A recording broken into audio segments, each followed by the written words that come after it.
for your presence in here. Hello friends, welcome to today's video. My name is Amanda and I'm going to share my birth story with you. I have been really excited to film this video, but I've honestly been putting it off for quite some time. I had my baby over 6 months ago and I'm just getting around to filming this because I've honestly put a lot of pressure on filming this video to the point that I've pushed it off this far, and I just really feel like God has put it on my heart to share my birth story, and I'm just gonna sit down and I'm gonna film it today. It might be a longer video.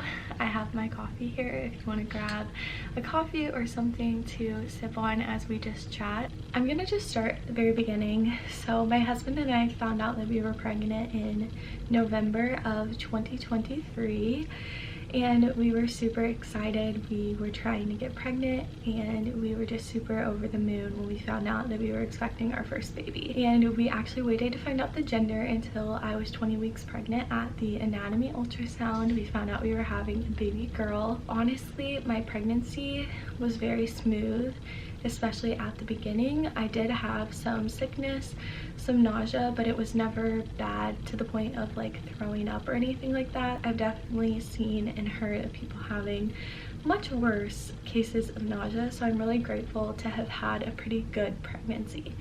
It was definitely difficult, so I don't want to like gloss over it too much. I would definitely share more specifics about pregnancy if anybody has specific questions, but this is going to be more focused on the birth. I just want to touch on this a little bit. When I was pregnant, my doctor started me on some low-dose aspirin very early on in the pregnancy because I have some family history of preeclampsia, and so we were just being as preventative as we could. I was on prenatals and the low-dose aspirin, and then we were just monitoring me pretty closely. They sent me home with a blood pressure cuff, and throughout my entire pregnancy I was checking my blood pressure.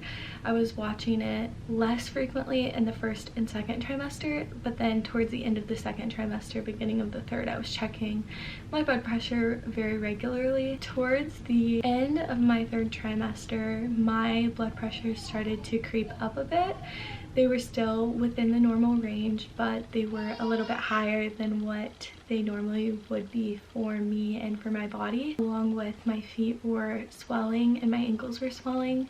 And I mean, like, the swelling was really bad and it was very frequently. So we were definitely watching these things as they can be indicators of preeclampsia and hypertension. I think by the point I was 35 weeks pregnant, my blood pressure had kind of started to cross the line a little bit, where it was getting to a point where it was crossing the line of, okay, this is getting to be higher, into a range where they do diagnose with gestational hypertension. And so there were a couple times, I think twice, that I had a high blood pressure reading at home, and I ended up having to go into triage, which is essentially the emergency room for labor and delivery.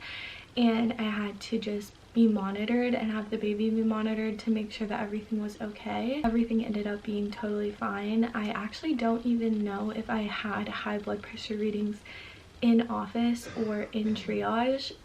So it was kind of like a thing with my cuff at home. Everything was good with baby in my belly at that point. And so they did send me home both times that I was in triage. So the third time that I went into triage, my blood pressure was high at home and it was also high once I got there. And so they ended up running some blood tests and they also found protein in my urine. So at that point, like I said, I had gestational hypertension, I had protein in my urine, I had had a headache for about 4 going on 5 days and had taken Tylenol and the headache wasn't going away. And I was having the bad swelling in my feet and ankles. And so all of those things together warranted my diagnosis of preeclampsia. They ended up keeping me in triage overnight and I was getting fluids overnight. They were monitoring my blood pressure, they were monitoring baby to make sure everything was good. After being monitored overnight, my doctor came in first thing in the morning and she looked over all of the notes that they had taken, looked over my blood work, and she did a cervical check or a cervix check, and she made the official recommendation that we start to have the baby via induction. This is obviously unplanned. We did not have any of our things. I ended up having to call a friend, and my friend came to the hospital, got my house keys, went to my house, brought all of my stuff back to the hospital. When my doctor mentioned that I was going to be induced, I kind of had this moment where I felt very scared but very excited, and I just kind of took all of my thoughts and plans of how birth would go and I surrendered them to the Lord and just said, you know, I don't understand this, but God, I trust that you're still in control, and I trust that you have a plan for me and my baby, and this is all going to be okay. And so I really trusted my doctor, and I just let her give us guidance and direction, and we just fully went for it. With that, I think within an hour or 2 hours of my doctor coming in and seeing us, we had started me on Pitocin. And my doctor reassured me that it wasn't something that we were trying to make happen super fast, that we had time, and that we were just going to see how my body responded to the medication to see if anything else were needing to be done. I guess I should note that when I started Pitocin, my cervix was already soft. So when she did the cervix check in triage, my cervix was already softened. I wasn't dilated at all. I wasn't having any regular contractions or anything like that. I actually couldn't even feel my contractions, which was really interesting. I could see them on the little monitor. I was having like baby contractions. So I was on Pitocin pretty much the entire day. They were increasing my dose little by little, and I wasn't making a ton of progress, and I remember this kind of making me feel a little bit worried, but ultimately it was all okay. My doctor just kept reassuring me that we were not trying to just sprint through this, that it was a marathon. We have time, we can take our time. We really just wanted to see, like I said, what my body would do. Is it 8 p.m? It is 8:16. We are still pushing Pitocin through the IV. I've got some ice chips and some ice for my headache. Got a little fan. Starting to feel contractions, and they're getting a little more painful. And we're just so excited to meet you. After almost 12 hours on Pitocin, my water ended up breaking. My water breaking was such a special moment for me because it happened naturally or without any other interventions on top of the Pitocin.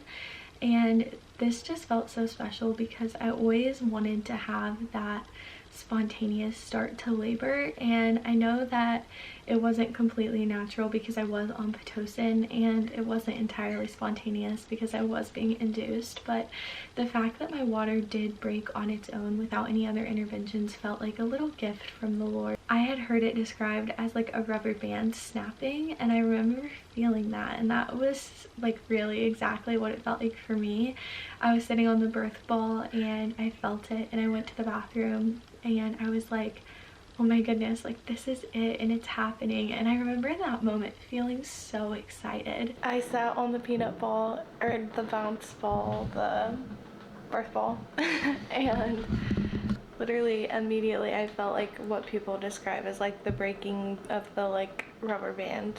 They checked me, it was amniotic fluid. At that point I was feeling my contractions, but they weren't super bad, and then my water broke and things really started to get more intense. I could definitely feel the contractions, and I labored for about 3 hours using the birth ball. We tried just different laboring positions with chairs and different things like that. I'm so grateful for the nurses that I had.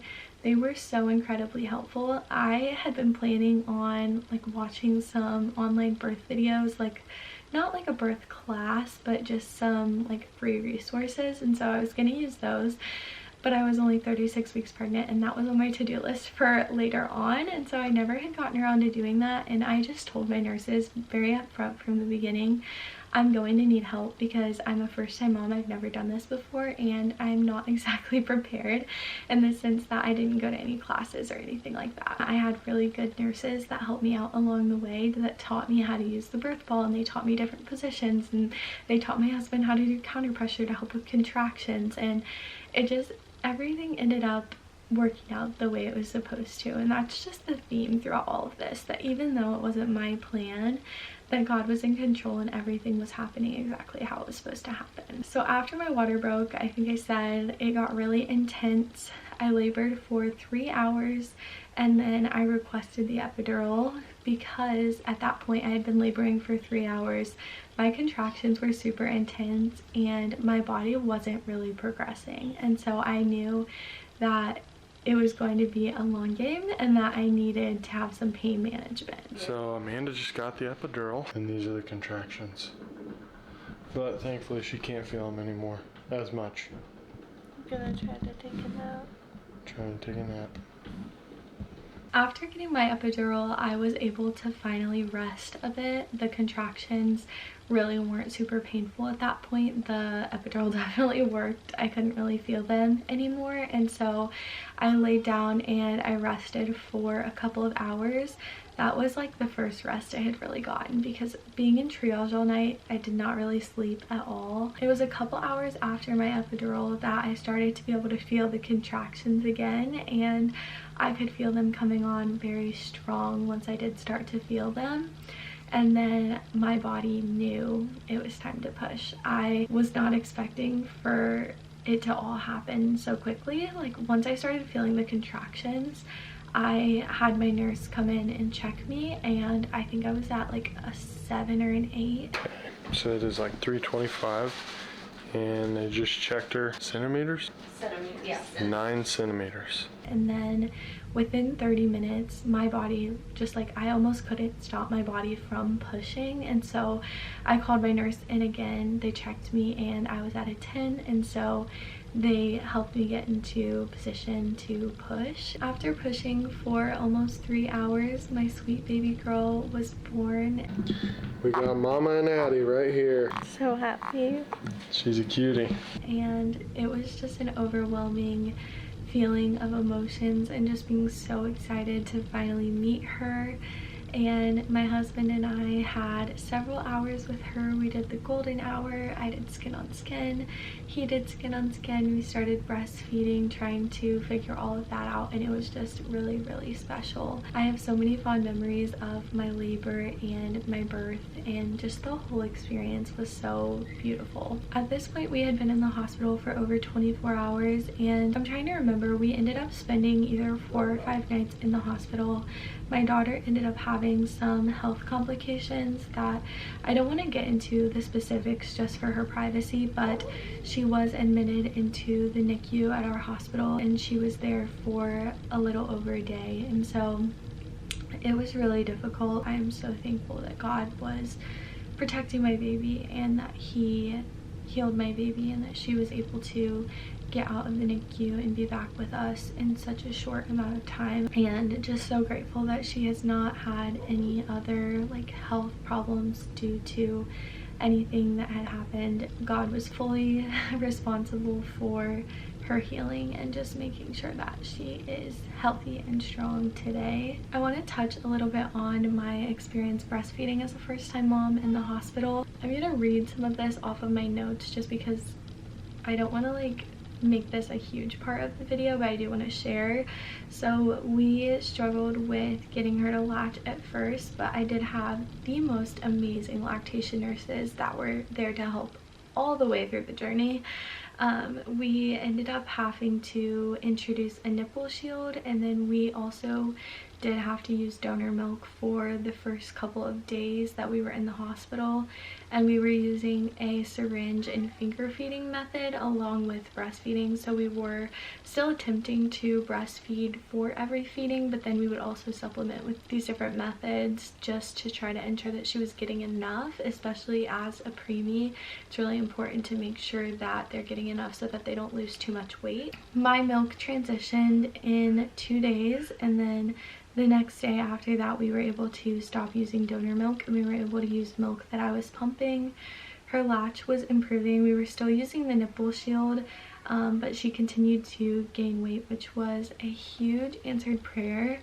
I really struggled with anxiety around breastfeeding when I was pregnant because I just really wanted to be able to breastfeed, and I know that it can be really difficult for some moms, and so this is just something that I wanted so badly. And so it was a huge answered prayer just to be able to breastfeed my baby and have such amazing support. And I'm really grateful for our breastfeeding journey up to this point. We're still breastfeeding and it's still going really well, and I genuinely love it so much. We ended up being in the hospital for between 4 to 5 days. I can't exactly remember. When we had been home for about a day, we received a call from a care nurse at our hospital, and they essentially just call and ask how you're doing, how your stay was, if you had any conditions or anything like what my daughter or I did. They call in and just kind of check on you to see how you're feeling. And because of my preeclampsia diagnosis, they had asked me about my blood pressure. It wasn't something that I was thinking about because I had been discharged from the hospital. I was kept for a couple of days after birth to monitor my blood pressure and things, and then for my baby to be taken care of, but I hadn't had any high blood pressures or anything like that in the hospital, and so it just wasn't really something that was on my mind when I left the hospital. I hadn't taken my blood pressure at all, but when that nurse called and asked me, I was like, oh yeah, like I'll take it for sure. And then like I just kept forgetting, and I'm so grateful they continue to follow up, and so they called me back 2 more times. The last time the nurse had called was right before the office actually closed, and she said, you know, you really need to take it, so if whether you get batteries for your cuff or you go have your mom take it, just make sure that if it's above this certain number that you call into the triage line, and if it's not, just call us in the morning and let us know what it was. And so I said okay. Several more hours had went by. Something had come up to where I wasn't able to have my mom take my blood pressure, so we went ahead and got batteries for my cuff. And at this point, it's probably around 9 p.m. and when I took my blood pressure, it was the highest it had ever been, which was very confusing because I was not having any other symptoms. I truly know and believe that the Lord had his hand in all of this and had those nurses calling me, because my blood pressure was in such a severe range that I had to go immediately to the emergency room. I remember realizing the weight of what was going on when there was no wait for me. As soon as I got to the emergency room, they were waiting for me.